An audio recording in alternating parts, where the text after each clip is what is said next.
Alright guys, so in this video I played Tomb Raider in 2023 for the first time. As usual, I'll give an overall review and my thoughts on the game to let you know if it still holds up over 10 years after releasing in March 2013. Now I will be playing through the two other games in the series, them being Rise and Shadow of the Tomb Raider, so this is the first video in the series as I've just finished the core Far Cry series. If you do go on to enjoy or find this video helpful at all, hit that like button down below, and if story video games are your thing, maybe even consider subscribing to the channel. I have various reviews on the channel with a playlist of the last series that I've done in the description down below, and my last video will be on the screen at the end of this video. Now let's jump into Tomb Raider 2013. Now to keep in mind, this is the original version of the 2013 Tomb Raider game, which was of course the start of the rebooted series. The very first game was back in 1996, with many others following on from that. We now have the modern version of the 2013, 2015 and 2018 games. A year later from this game's release in 2014, they did actually go ahead and remaster the game to improve the visuals and graphics for the release of the next gen consoles. The gameplay you're seeing is the normal version for PC, that's been the same version since 2013. Which some people prefer to the definitive edition on consoles, but I don't really mind.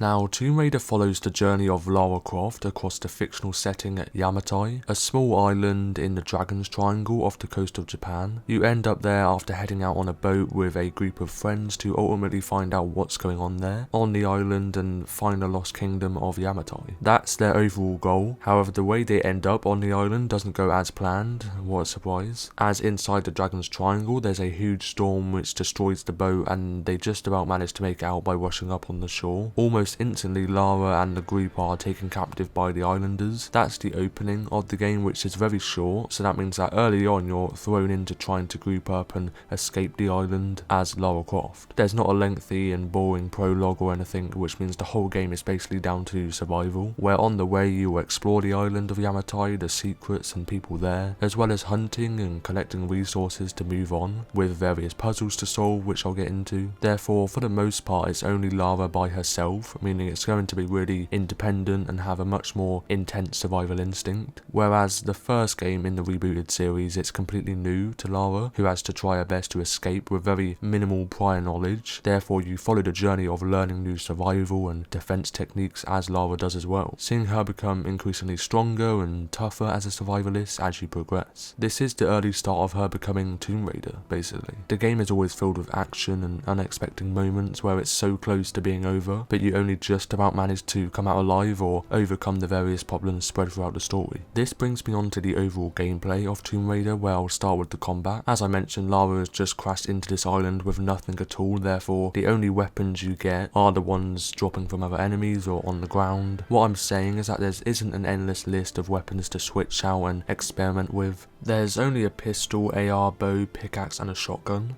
Where some players may find the shooting mechanics to be boring, only because they may be used to having a wide variety to choose from. However, I feel this selection just emphasises the intense survival and more realistic, somewhat realistic, feeling. Along with the pickaxe being able to be used in stealth, as well as the bow to take down enemies, the pickaxe can be used to pry open locked or barricaded doors. Some areas may need a stronger pickaxe where you'll have to upgrade it with the resources you collect, this being salvage parts that are dotted around the map and are luckily quite easy to find, especially when the game prompts you to do so, meaning you don't have to go really far back to a previous section or spend ages trying to find them, as well as using them to upgrade your rifle as well as the pickaxe. This meaning it will do more damage and be a lot easier to handle, which not only makes the combat slightly easier, but also adds to that customization which is really present in the game. Bearing in mind there's not that many weapons, the upgrades of weapons to improve handling do actually make sense, as the game, like I said, really portrays Lara as a very new and inexperienced person due to how she handles a gun, this being shown in the aiming sway. As I mentioned, this is Lara at the very start, where she didn't know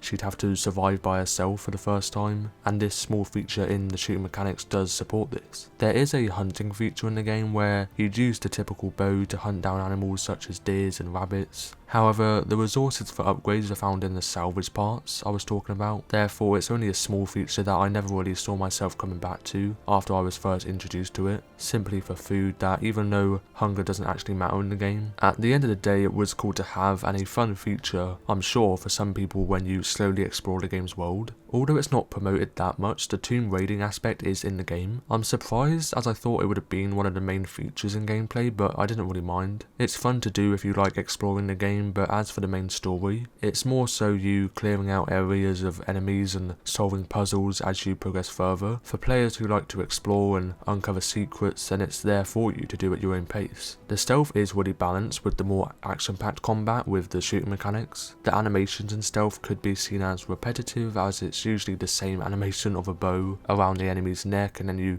slowly tackle them to the ground. However, there's usually different sequences in buttons to press when you take down someone from creeping up behind them or from the front. There was also many times where I didn't press the quick time button fast enough, as they can be very unexpected and easy to miss due to them being a lot quicker than many other games, which adds to that challenge and immersion. Therefore, it's never really a clean takedown with one press of a button. People could then see this as a lackluster aspect as well, as it's just a load of button or key mashing. However, the fact that this is contrasted with the other side of combat and gameplay, this being the guns blazing side or the more chilled exploration aspect, overall I really enjoyed it. As I mentioned, the ammo and resources are very common, so you don't need to look for that long, but if you do want to go back to a certain location to explore it more or find more secrets, then the option of fast travelling is there for you, which does help a lot. The world is giant and neither is it fully open world, similar to the Uncharted games where as you progress further in the story, you do explore the world more as well, and by the end you would have seen everything.